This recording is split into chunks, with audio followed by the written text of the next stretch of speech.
Oh, did you just notice an unsightly nose hair? You're ready for the Weed Whacker 2.0 electric nose and ear hair trimmer from Manscaped. First, make sure the rechargeable battery is fully charged before use. Unplug the trimmer from the USB-C cable, and let's get whacking. Slide up that switch to power on.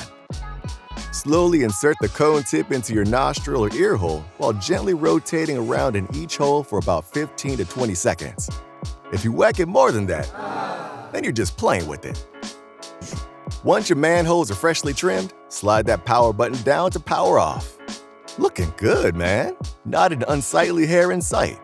Now let's get to cleaning your device. It's quick. Just power on and rinse your Weed Whacker 2.0 under the faucet. Next, power off and remove the blade by turning counterclockwise. Rinse under the faucet, let air dry, and reattach the blade by turning it clockwise. For more grooming goodness, go to manscaped.com.